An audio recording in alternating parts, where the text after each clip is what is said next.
My most recent video, Your Roster Sucks, attracted a lot of viewership.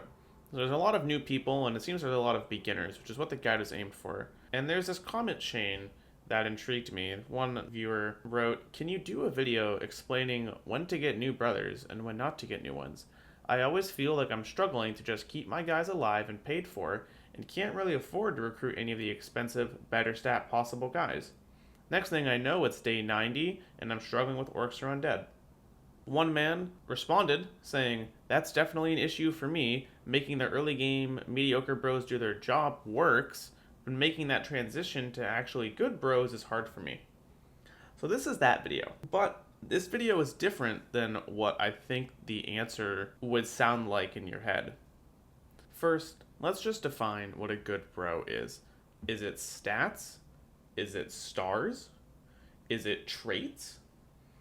No, it's all of them. It's not just one of those. It's really projected stats at level 11. If we go to this website, bbplanner.xyz, you can look at the projected stats of any bro. So you start with 55 melee skill, you have 75 at level 11. Get a star, you get 80. Okay, he's got 2 stars, that's 85. Okay, he really started with 58. Okay, he gets 88. Oh, he has 1 star and 58. Oh, 83. Alright, let's say you got a level 4 dude, and he's got 68 and 1 star. That's 85 and a half. What about 3 stars? That's 92 and a half. This is how you learn how good a brother is. Pick a number. Pick 85-30, for example. 85 melee attack, 30 melee defense. That's what he should have by level 11. Okay, so this dude at level 4 with 68 and 4, it gets you 92-25. Alright, that's quite good on the melee attack and kind of lacking on the melee defense. Maybe we can give him gifted, patch up his melee defense a little bit, or we can give him underdog, or maybe something with a shield. And this is how you think about these sort of things. It's not a shot in the dark how good a brother is. You can determine this instantly upon getting him. What I would do when I was learning the game is I would just have this tab open and I would alt tab every single time I hire somebody that I could tell has any sort of potential. You just plug his stats in and figure out how good he's going to be. Eventually you learn the math and you don't even have to keep the tab open anymore. Consequently, it's a combination of raw stats and stars, because both of those play into getting your projected stats at level 11. Certain traits can actually make lower stats worth it, like if you have huge or drunk, you get plus damage. Yeah, you might take a hit to your melee attack for plus 10% damage. Or other things like fearless with plus 10 resolve on your bannerman. Well, plus 10 resolve on the bannerman's pretty useful. Like maybe I don't need to have 3 stars in melee attack. This all kind of makes sense when you think about it. So don't think of this as a hard science. It's kind of more like an art. But there are some factual numbers that we can base ourselves on. You pick a target and you go off of that. Just don't auto-dismiss people because they don't hit whatever the target number is, or because they fall like 3 short and you're like, it's not good enough. Because that means you don't quite understand what you can do with the game. Next, I want to ask a question. I'm going to think long and hard on this. I have a good brother. What is their background? Oh, I see you can't answer. That's because there is none. There are low-end backgrounds that can still be good brothers. Good, cheap backgrounds, like thieves, farmhands, brawlers, are better than some more expensive ones, like deserters. You know, it's not all about the price tag. Yes, the Hedge Knight is good. The Sellsword is good. The Adventurous Noble is good. Those are some great backgrounds, and some of the best brothers you could conceivably get will come from those backgrounds. But that doesn't mean that if you hire a lumberjack, he auto sucks because he's a lumberjack. Yeah, there are some backgrounds that are bad, like the beggar is a bad background. You're not going to find your best people ever from beggars. But there are good cheap backgrounds out there. I have a whole video on this. It's like 9 underrated backgrounds, so check that one out. The point of me saying this is that the question asked, I can't afford any better expensive stat guys, like soul swords, adventurous nobles, etc. Well, you can still get good brothers without having these backgrounds, so you should not fixate yourself on I need 12 adventurous nobles, I need 8 hedge knights and 4 sellswords. No. Get some cheap ass backgrounds that are good, You'll start with the companions or whatever anyway. They're good enough. You start with good brothers, and you'll find good ones in your hunt for the expensive guys. So thus, your roster will include some of these cheap backgrounds anyway. There's another comment in this comment chain talking about scaling. Now, the game scales with the number of bros you have, starting with 6. So if you have 1 dude or 6 dudes, the game throws the same number of enemies at you. If you go from 6 to 12, the game will scale more enemies as you get more brothers. If you have peasant militia, it goes to 14. So 14 to 16 on militia is no difference. But 6 to 12 or 6 to 14 does make a difference. Some people have the idea out there that the game is super easy if you just keep 6 bros and you just like high level them and then you don't go anymore because the game's not throwing as many enemies at you. Okay, I guess that is technically true, that you are fighting fewer enemies, but you also have fewer bros, which I think makes the game harder. It's harder to have fewer bros than it is harder to have more enemies. Because the enemies suck. 2 raiders versus 1 good bro. The good bro probably wins. You know what I mean? Especially with an economy of scale. Like 8 raiders versus 6 bros. Your 6 bros are better than those 8 raiders are. Assuming they're not level 1. So thus, if you level all these roster, like a 12-man roster up, you're going to do better. This particular guy who commented, he said half the time he has like 8 bros at day 80. And then I'm going to go look at Deductor's most recent season, and day 82, this is what it looks like. Look at that. Day 82. You're telling me you'd rather have 8 bros at that point, or 6 bros at that point? What do you want? Have a 12-man roster. I do 12-man rosters. Deductor does 12-man rosters. Some weird sense. I just clicked his most recent video on his YouTube channel. 12 dudes in the first 3 hours. You don't see speedrunners have rosters of 6 people. But anyway, we're going to digress from this. The core question that was asked is when to hire good bros. Always. That's the answer. Always. You always hire good bros until you have your endgame roster. The follow-up was, yeah, I have these mediocre bros, but when I make the transition, that's what's hard. There is no transition. You are doing it wrong if there is a transition. There's no transition. No transition, I'm telling you. No transition. Because if you start hiring good bros from day fucking 1, where do you transition? You're always hiring good bros. The transition would be when you're done and not hiring anymore. You get enough money and you go, oh, that's a cheap adventurous noble. Buy him. It's not like wait till you're day 90, hit the first crisis, and then go, shit, I guess I need new bros. You should already have good bros. You should be hiring good bros all of the time. That is the easy answer. But if we read this comment again, we're actually going to see what the real problem is. I feel like I'm struggling to just keep my guys alive and paid for, and can't really afford to recruit any of the expensive guys. The real problem is not that you can't afford to recruit any of the expensive guys, it's that I'm struggling to just keep my guys alive and paid for.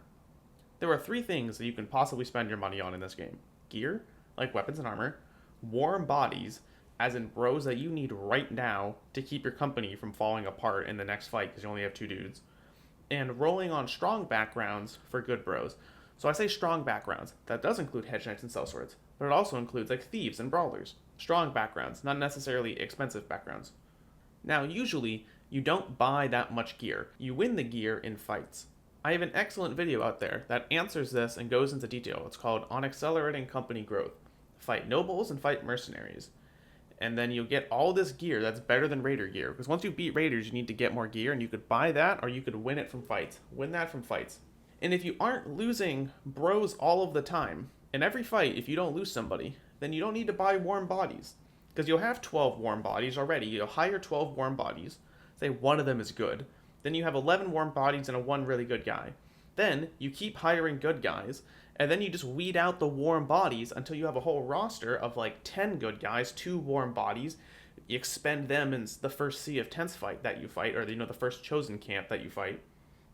And then you replace them with more good bros. Eventually, you have a whole roster. See, there's no transition here. There's never a transition from warm bodies to good bros. It's a gradual change in the composition of your roster from mostly warm bodies to mostly good bros. You can't roll for late game bros when you need warm bodies in your roster.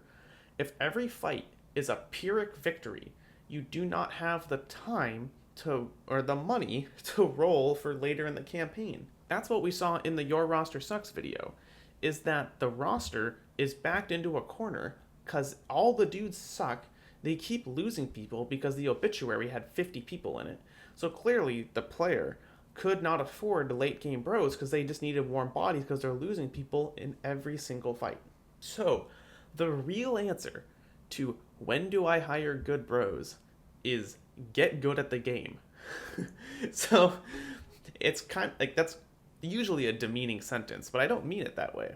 I mean, get good, and then we'll follow this flowchart here. Getting good at the game helps you win fights. Winning fights gets you more loot. More loot gets you more money. Money helps you buy bros. Okay. Actually, there's a second spinoff. Getting good gets you fewer losses. Fewer losses is less money spent on short-term goals like warm bodies. Less money spent on short-term goals means you have more money to spend on the long term, like buying named armor and named weapons you find, or buying expensive backgrounds. Sure, that's pretty easy, but let's look at what the actual actionable things we can do are. Looking backwards, to get good, the next step would be to win fights with fewer losses. Okay, winning fights with fewer losses gets you good, and now we go forwards again. Getting good gets you more brothers and more money for the long term. So you need to win fights with fewer losses. Clear? Clear. This means don't take Pyrrhic fights. Bluebell, who is a semi-frequent commenter, I'm going to quote him. He said, "For a novice player, I can only add that success breeds success. It's one thing to win battles, coming ahead in the exchange is more important. The story of a long obituary page and only noble tier army gear," he's talking about the Your Roster Sucks video, "means battle results are Pyrrhic." Yes, they are Pyrrhic, which means you are winning, but the cost of winning is so high, you basically lose. You can't take all these Pyrrhic fights. You have to take fights that you're good at fighting and know how to win with no losses. So how do you do that? Well, you can watch people play. Like, I have a recent series that's coming out like this week, and I have Special Snowflakes. Deductor has a great series that he just did. Some Weird Sins uploading stuff like currently. Feeding Friendlies also uploading stuff very currently. So that's 4 people right there that I can personally recommend, or is, me, so I hope I can recommend myself. Or you can practice. Increase your fight density. What you'll see a lot of the expert players do is fight every fucking fight they can find. 90% of the time. Or 95% of the time. Fighting more gets you more money.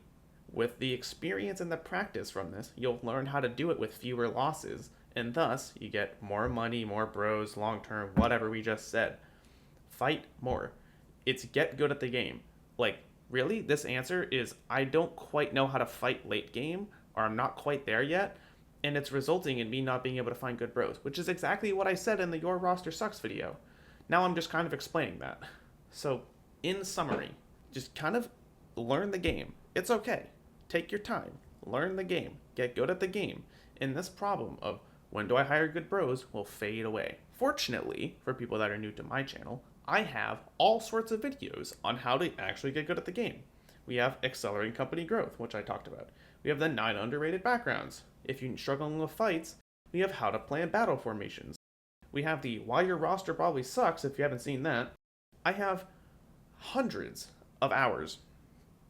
Okay, maybe not hundreds. I have like tens of hours in Let's Plays and live gameplay where you can watch me fight fucking everything under the sun, and I explain what I'm doing and why I'm doing it. In this way, you can learn from me. It's modeling. It's like how you watch your parents, use a fork. It's like the same kind of concept. And all this stuff is here. And then you'll get better at the game, and this video will no longer be necessary for you.